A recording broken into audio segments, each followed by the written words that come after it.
Welcome to the SuperAbundant Life podcast, where we teach the Bible in a simple, authentic, and practical way so that Christians can skillfully apply the Word of God to create supernatural results in every area of life. This is your host, Olawunmi Brigue.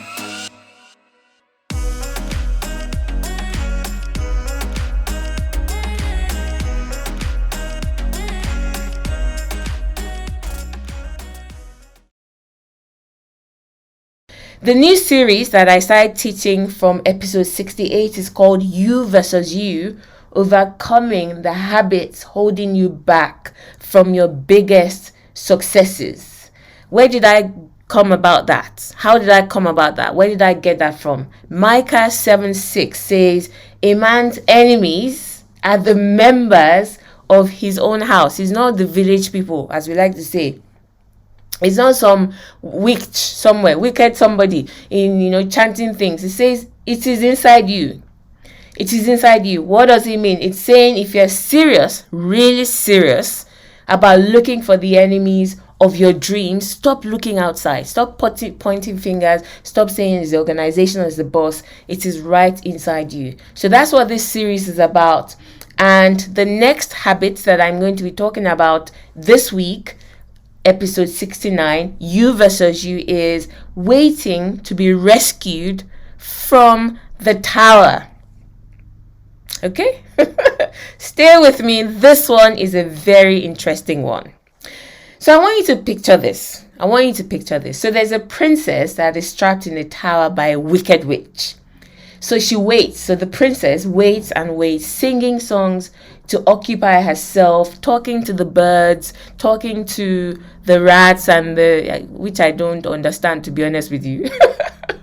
All right, singing and occupying herself as life passes her by.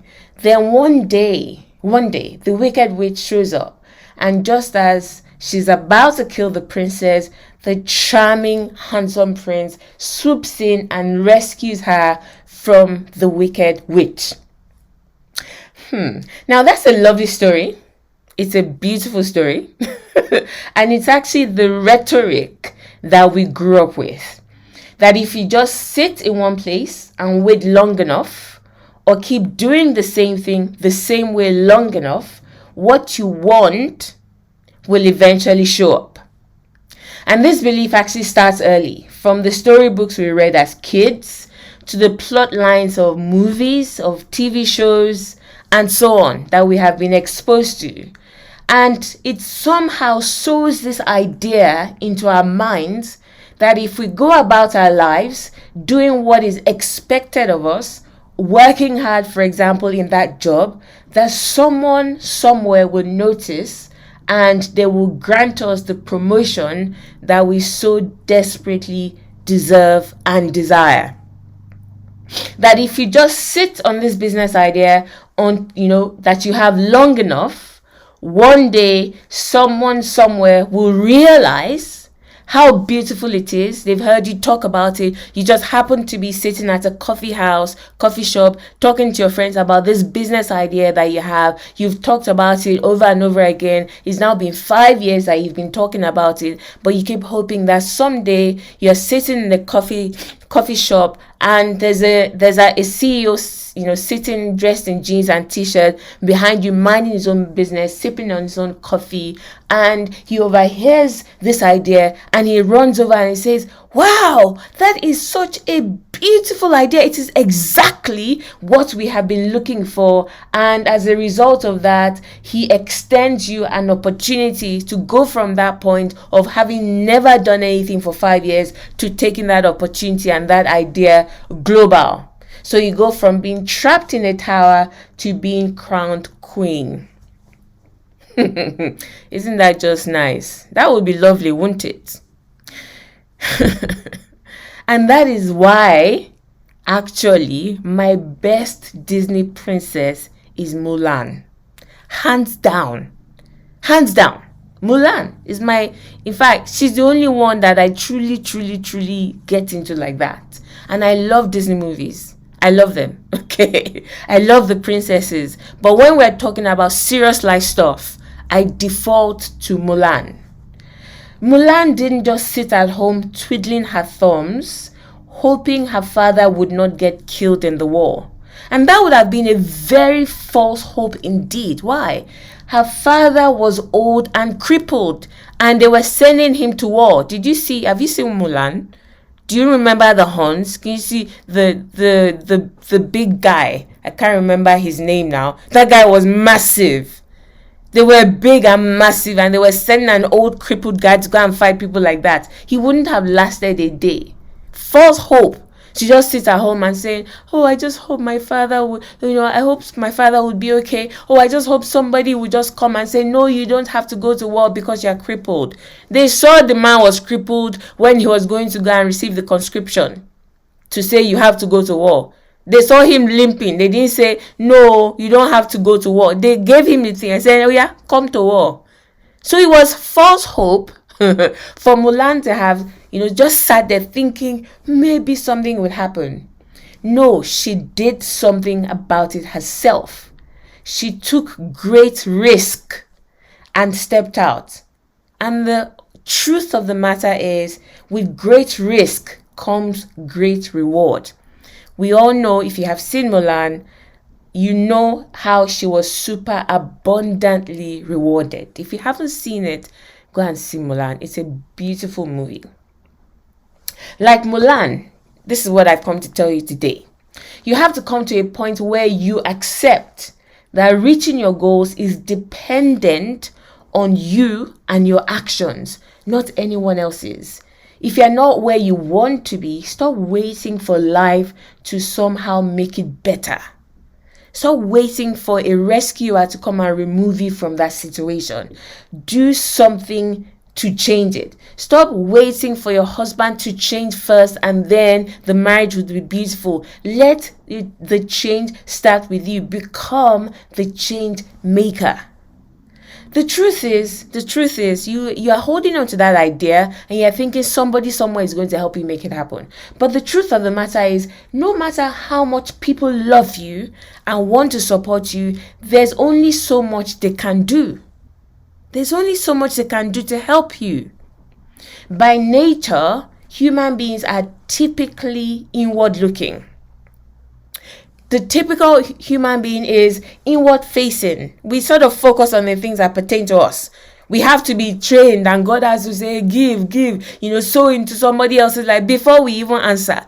But a child is born and a child is focused on its own needs. It doesn't care whether the mother has slept or hasn't slept. It will wake up 50 million times in the middle of the night and demand milk. That is how human beings are. That's how human beings are. We're typically inward facing. And let me just sidestep here. Let me digress here. If you're a leader, you lead a team at work, or you run a business or anything related to that, that is why as a leader, one of the things you must consistently do is to share the vision, the overarching vision of whatever it is, of the company, of the team, of the business, with your team. With your team, you have to share the vision. You can't assume that people know. I once heard the CEO of LinkedIn say this. He said, share the vision until you yourself become tired of hearing it, and then share it some more after that. Because when you get tired of hearing it is when people are only starting to hear you. That's what he said. And I completely agree with that. Why is that? Why do you have to keep telling people the same thing? Why shouldn't you just say it one time and they've heard it, right? Like I said, people are inward facing. They tend to focus on their own issues, on their own problems, on their own goals. We are multidimensional human beings. We all have so many things going on. So if you assume that somebody is just carrying your load like that, like they have nothing else to do in their own life, you are mistaken. There's rarely anyone out there that is thinking constantly about how to get your dream fulfilled. Even in marriage, it's supposed to be like that. Marriage is supposed to help each other to fulfill destiny. Even in marriage, most marriages are not even at that level, right? People just tend to do their own thing. So you have to share the vision. If people are called to you to help you, you have to continually share the vision with them to keep them on board. Now, imagine that this is the kind of world that we live in, going back on topic. And you think that if you don't go after your own dreams, someone will abandon theirs and only focus on yours.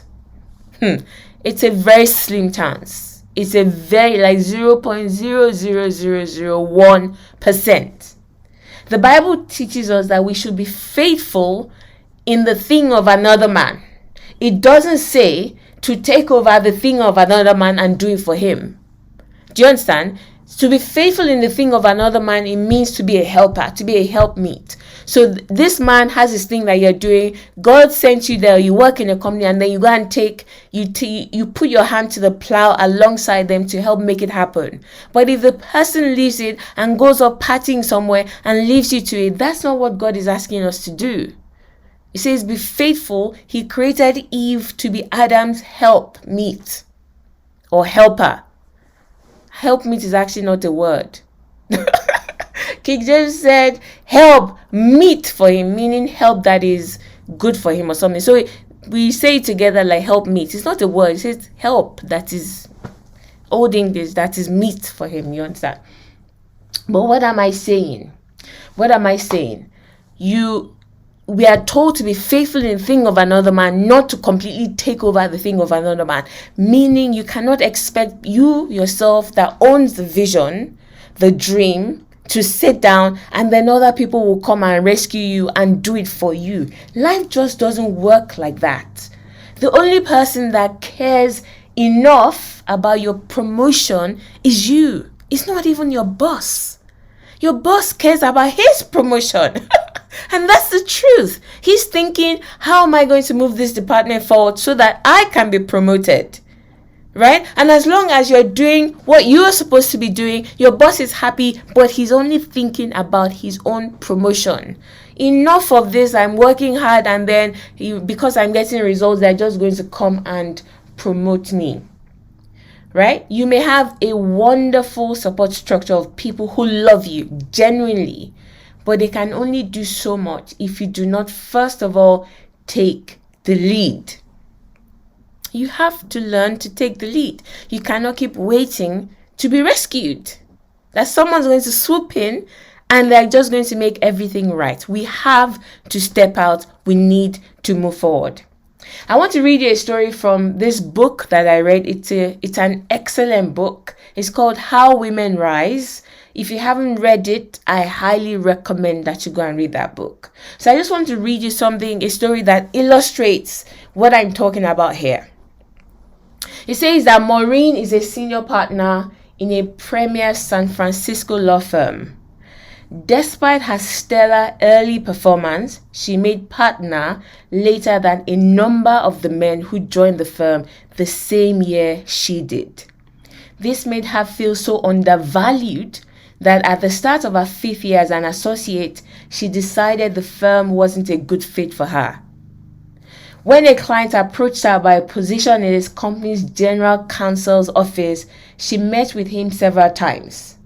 Then, with great trepidation, she let her practice head know she was looking around. "Would you consider staying if you were made partner?" he asked. Without hesitating, Maureen said, "Yes." Assuming it's going to happen, he told her, "Don't make any move till it does. I don't think the members of our partnership committee realized you were set on it." Wait, let me pause there. Can you imagine that? She had been an associate for 5 years. She had been wanting to make partner for just as long. She was working hard. Her results were far higher than the people that had been promoted. And here's her boss saying, "Wait, we didn't know you wanted to get promoted. We honestly didn't know. Listen, we don't want you to leave. We'll make it happen. Stay, just hang in there." Imagine that. So Maureen asked herself, how could they not have known? Hadn't anyone in the firm noticed that she's been working her tail off since this day she arrived? Given her record of achievements, why on earth would they not have assumed partnership was her goal? Did they imagine she wanted to be an associate for the rest of her life? She was thinking all these things. That, excuse me, I've been working extremely hard. Isn't that proof that I want to get promoted? But clearly not. Let me continue. It says 2 months after the conversation with her practice head, Maureen was made partner. She stayed on and has now been with the firm for 14 years. 3 years ago, she was invited to join the firm's prestigious partnership committee, which evaluates candidates and chooses partners.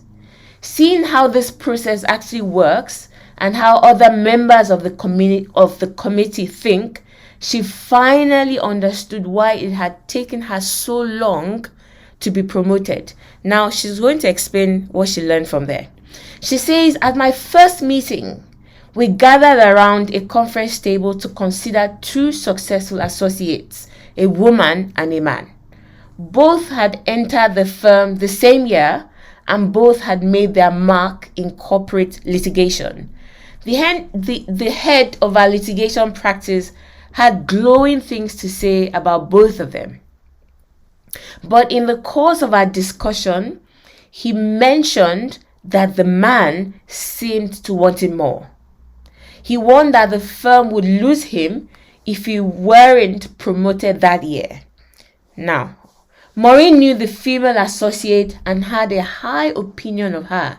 She was particularly skilled at client management, which was crucial at that time because one of the firm's long-standing corporate clients was reevaluating how it allocated litigation work. So there was a man and a woman, both doing excellently. And the woman even edged it because she had a particular skill that was important to that firm, that law firm at that point in time. They needed her more than they needed the guy at that point in time. But they were saying, no, I think the guy, if we don't, we're going to lose him, etc. So she spoke up. She said, I brought this up and said I thought her skills were particularly needed given the challenge we were facing. I said I hadn't seen the male associate exhibit the same level of attention to client work. The litigation head agreed with Maureen's assessment. Isn't that interesting? So the person, he was like, yeah, I completely agree with you. But see what he said next. But said he was reluctant to lose the male associate to a competing firm. Maureen asked why he believed the associate would leave if he weren't promoted in this round. That's easy, he said. The guy has been talking about making partner since his first day here. He's totally motivated by the desire and expects it to happen in his first year of eligibility. If we don't give it to him now, I guarantee we'll lose him to the first firm that makes an offer. Wow.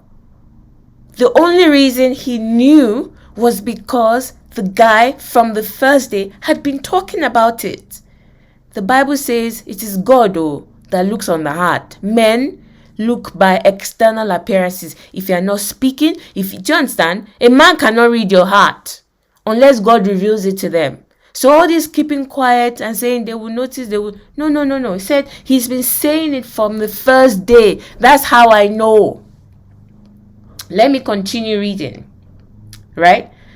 What about Jill? Maureen asked. Wouldn't she be expected to make partner as well? Maybe, he responded. But she's never said anything about it or pushed to be considered. She seems, listen to this carefully, she seems to enjoy the work for its own sake. I know she likes her practice group and has strong ties to her clients, so I wouldn't expect her to leave if she weren't chosen this year. There it is, thought Maureen. That's the reason it took me so long to make partner. I didn't start talking about it the moment I arrived. It never occurred to me to do that. I figured if I did outstanding work, I would be chosen when the time came. I assumed that was how things worked. Oh my! working hard and waiting to come and be rescued, waiting for Prince Charming to notice and say, "Oh, thou fair maiden in the tower, I see you, I'm coming up," right? As in, some movies, "I'm coming up to get you." Do you understand? Wow, what a lesson. What a lesson. Maureen actually thought she just needed to continue staying in the tower and the prince would come. Even though she badly wanted to get out of the tower, she stayed there anyway. Someone is coming to rescue me, she thought. You hate your job. Okay, let's be real here. You've hated that job for at least 3 years. But because you don't know what's quote and unquote out there, you stay in that job anyway and hope that one day an opportunity to move up will show up. You are tired of being in that circle of friends, that friendship. You are sick of it. It's like they're literally sucking the life out of you. But you stay there anyway and hope that one day maybe they'll move on and then you'll be free of them. To get up and say, "Listen, I can't hang out with you guys anymore." No. One day maybe they'll move on, or one day somebody will move away and we'll be free. This, I can tell you, is the reason why many dreams that people carry never ever see the light of day. Never. Because people keep waiting to be rescued from a situation that, get this, God has already equipped them to get out of, to initiate and get out of. So we're waiting for people to come and help us out of things that we have been loaded by God with all that we need to get up ourselves and move on. So why? Why do we fall for the princess in a tower syndrome? Why is that a thing? Waiting to be rescued. I'm going to talk about 3 reasons, and in sharing those reasons, hopefully by the grace of God, as you listen to me, you may see yourself in 1 or 2 or 3 of them, and you will also see why you need to literally question and say, what am I even waiting for, Seth? Why am I still here? Why am I still sitting here year in, year out, year in, year out, year in, year, and just hoping that something will happen? So why do we fall or get trapped in the princess in the tower syndrome? Number 1, and this pertains particularly to women, to us women. Number 1, moral superiority. Moral superiority. What do I mean by that? You think it's wrong to go after what you want. You think it's self-centered or arrogant. You see people who have become skilled in making themselves visible. You see them as showboats. You see them as self-centered or arrogant. You call them show-offs. You judge them and even maybe pat yourself on the back for not being like that. You take the moral high ground and you judge people that are putting themselves out there. You might even go as far as congratulating yourself for being the one who puts her head down and just gets on with the work, and you will eventually get noticed. Oh, I'm not like one of those people, that keep, you call it, you say, oh, they're how do we even say it? They're kissing up to the boss or something. I don't think I've forgotten exactly how that. So basically just sucking up to the boss, like whatever it is that. No. There's some people that do it in a way that is repulsive. I'll give you that. That is repulsive, but there's a skilled way of positioning yourself. There's a skilled way of positioning yourself that is not repulsive, that is actually attractive. But you see people, you admire them inwardly, secretly. But then when you talk, you judge them. When you're having conversations with people, that are also like that, you be like, see, what's wrong with her? Who does she think she is? Why is she always like that? Etc., etc. But let me give you an example here. Somebody that you cannot dispute, okay, and was holier than you, all right? Okay. Have you noticed that Jesus was always going on and on about who he was and what he was capable of? Jesus, there's nobody that is holier than Jesus. He never sinned, right? We sin all the time. So you cannot claim a moral high ground higher than Jesus's. But Jesus went on and on, said, I am the salt and the light. Said, oh, unless you eat my flesh and drink my blood, you have no part in the kingdom. The guy kept talking about who he was. He positioned himself well. He said, I will tear down this temple and in 3 days I will rebuild it. It drove the Pharisees up the wall. They were livid. They were livid when he called himself the Son of God. He said, how dare you call God your Father? You could have literally seen the veins popping out of their heads. Right? But he did it anyway. Jesus did it. He positioned himself in front of the people. He positioned himself with his words. He positioned himself with the miracles and everything that he did. He never shied away. He never ever took a back seat. From 12 he said, why are you looking for me? Don't you know who I am? So the next time you find yourself judging someone who knows how to position themselves, remember that the Pharisees did exactly the same thing. And guess what? They remained stuck. And it was Jesus who positioned himself that gained the highest position. Okay? Enough said. Number 2. Why do we fall for the princess in the tower syndrome and become trapped by it? This one is common. Fear of rejection or failure. Fear of rejection or failure. So you may be thinking, what if I step out and it doesn't work? What if I step out and I don't get that promotion? What if I step out and the business fails? What if I step out and be the agent of change, but then my husband takes advantage of me? These are all valid fears that people face. I too, but I resist fear. I don't mollycoddle fear, because fear is a spirit. It's a tormenting spirit. It's a tormenting spirit. Let me share a story with you from my own life, from my own experience. So during my teaching career, I was a young teacher and had recently been promoted into middle management as a head of year. I think it was during my second year in that middle management role. So it was my second year of being in middle management as a head of year. Then that year, an opportunity arose within my school for a deputy head role, which is senior leadership. As in, when you say C-suite, if you compare that with corporate, that would be C-suite, right? So by this point, I had distinguished myself against many odds as someone who is capable of producing excellent results, not just as a teacher, but also in my managerial role as a leader.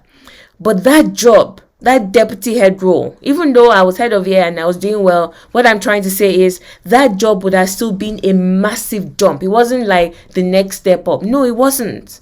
It would have still been a massive jump.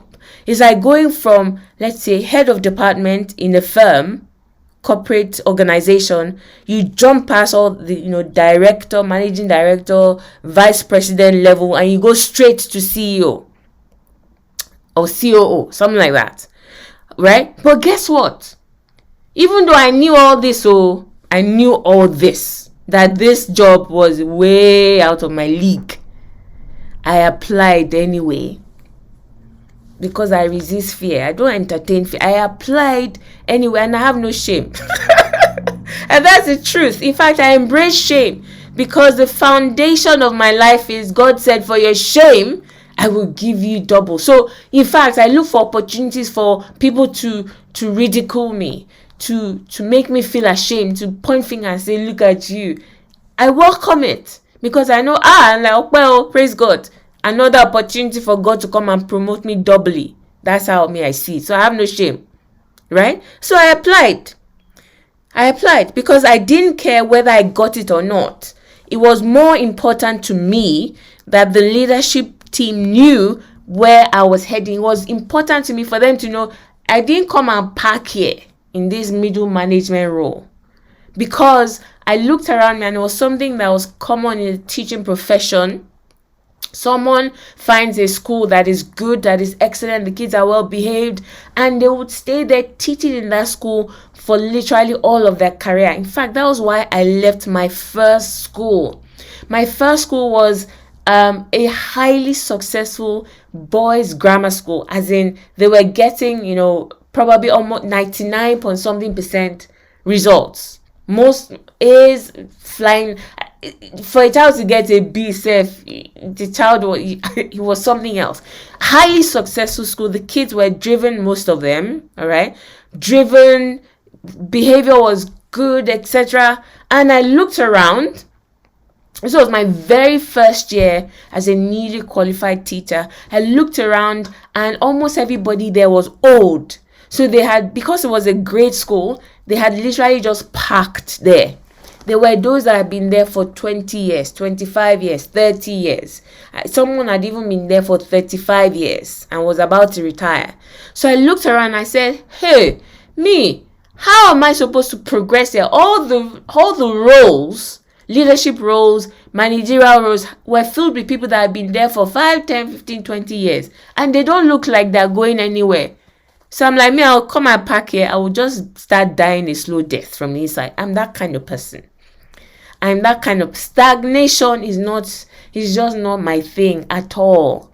It's different if I decide to say, okay, there's the reason why I'm here is just to chill.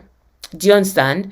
But if I know that that's a personal decision that I've made, not because it is forced upon me by the environment, not because I look around and I say, oh, okay, I can't really progress here, so I'm going to just chill here. No, I'm just not that kind of person. I have schooled myself by the Holy Spirit to always go higher, because it's from glory to glory, from faith to faith. So I looked around and I said, no. People thought I was mad. Honestly, people thought I was mad.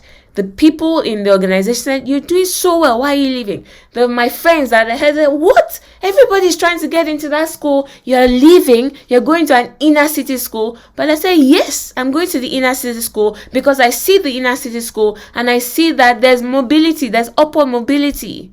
Within a year, you can get into management. I'm like, that's where I'm going. It's tougher. In fact, the first 3 months or so, I kept saying, oh my God, what have I done? Because, oh my God, the kind of behavior I had never seen before in my life, I met it there. I met it there. But looking back, thank God, because in fact, being the new teacher, the person I was Johnson, the new, they'll say, there's a word that I'm thinking of. The one that is like, okay, you're new here, we're going to pile everything. It piled all the bottom set classes, but the worst behaved classes, they just gave them to me. In fact, I remember one of the classes, one of the deputy heads was teaching that maths class. When they had recruited a new maths teacher, he went and begged the head of maths and said, please take that class off me and give it to the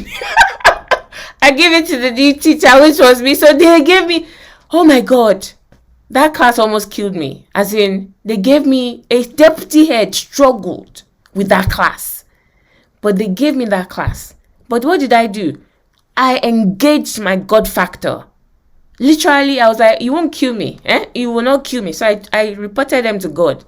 And God and I started to work together. I got strategies. I would declare words. God would say, do it this way. Go and read that book. Read up on this. Learn this. Learn. I implemented it. So many things that by the end of the year, do you know that those children, they were the bottom set. They weren't even bottom set that bottom set. They were not normal bottom set. They were bottom of the bottom of the bottom set. Their results were woeful prior to that year. But do you know, this was when they still used to do year 9 SAT. Those children ended up getting the best results in the history of that school for that set. The best. The head of department came and literally, she said, how did you do it? Nobody wanted that class. So by doing things like that, do you understand? So me, I know how to embrace things. And so I looked at my first class and I said, I'm not staying here. Even though I know it's going to be harder, but the hardness is good for me, the hardship. It will help me grow and it will help me get to where I'm going. So I left that first school.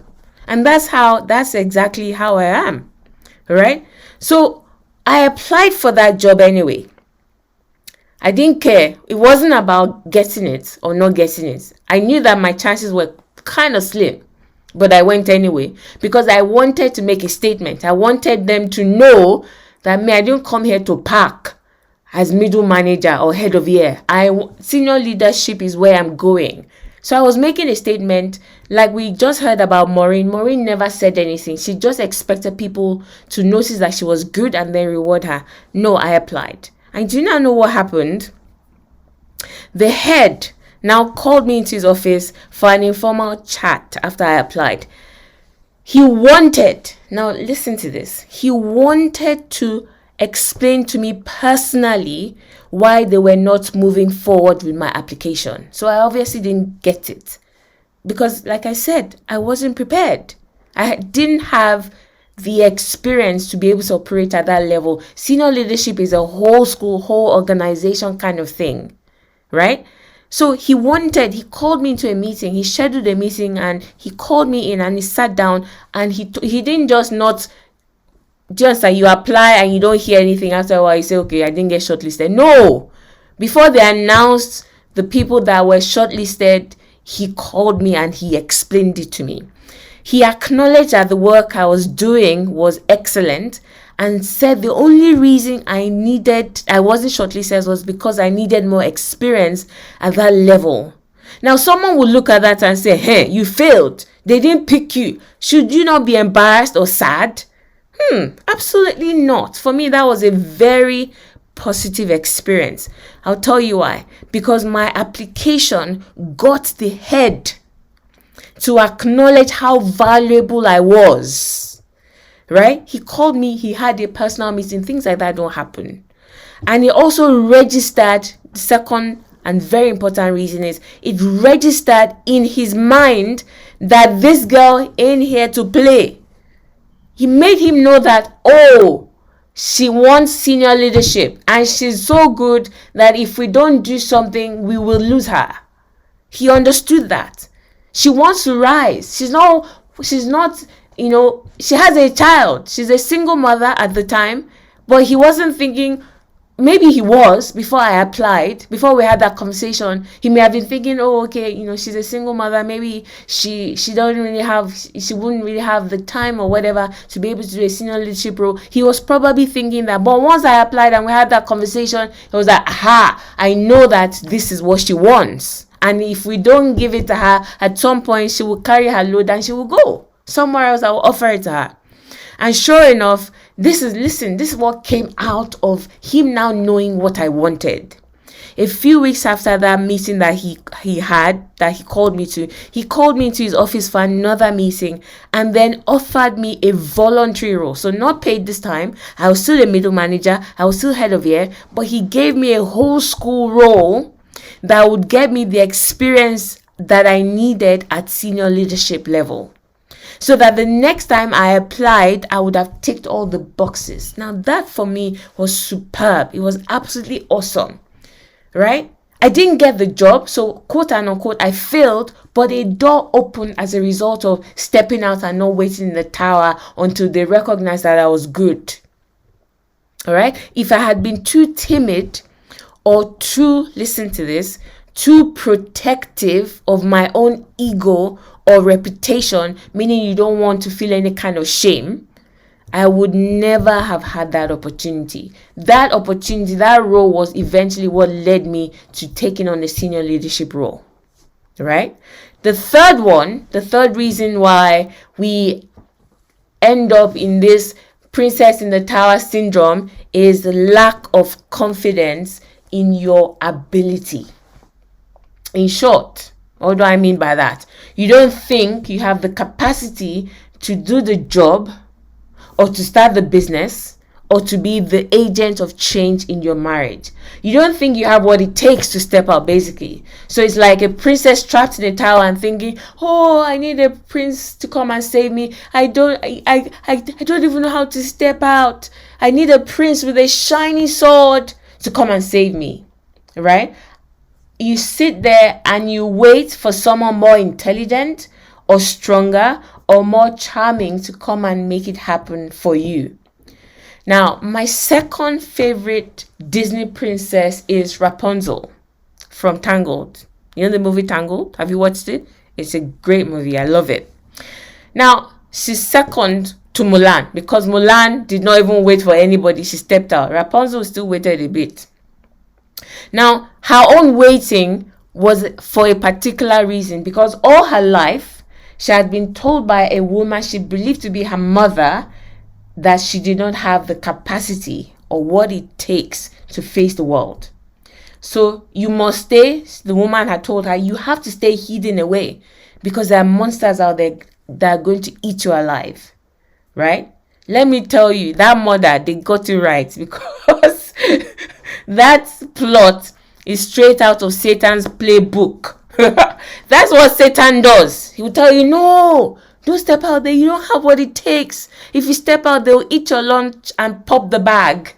He holds us with fear to say, no, don't step out. No. You can't handle it. It's a lie. It's a lie.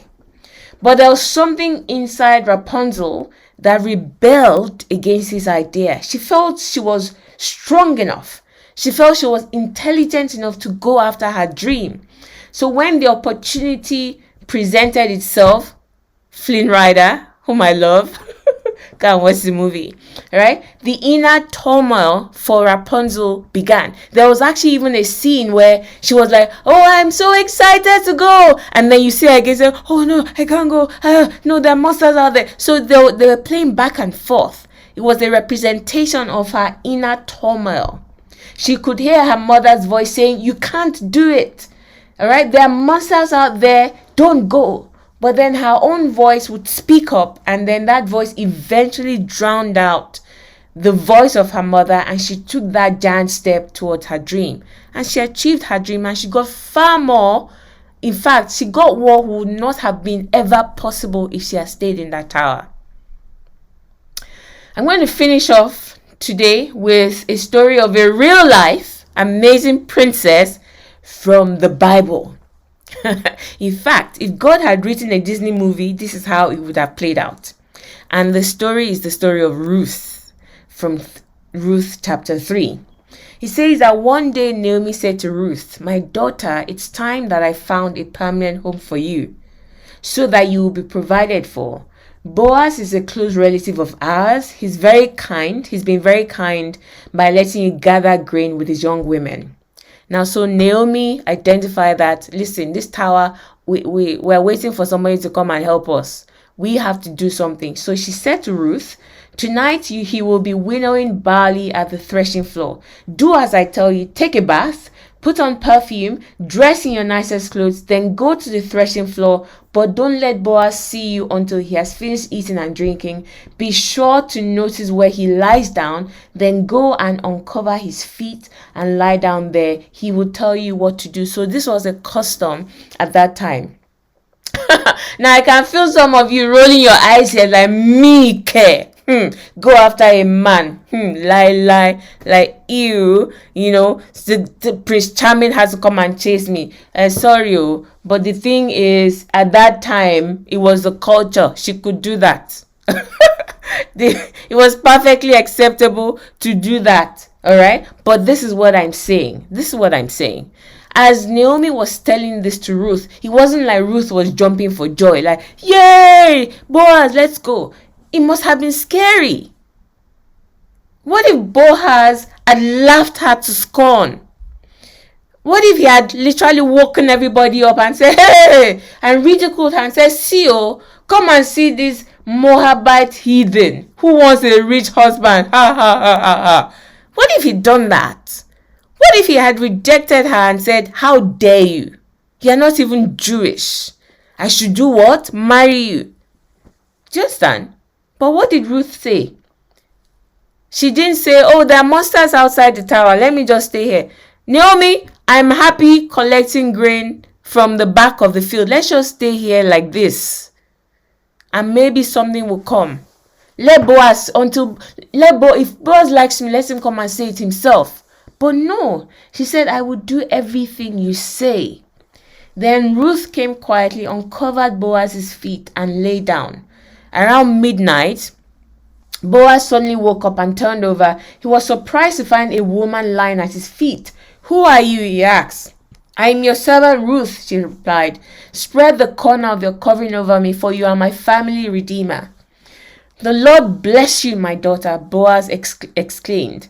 "You are showing even more family loyalty now than you did before." Listen to this. Listen to what Boaz said. "For you have not gone after a younger man, whether rich or poor. Now don't worry about a thing. I will do what is necessary, for everyone in town knows you are a virtuous woman." Now listen to this. Notice this.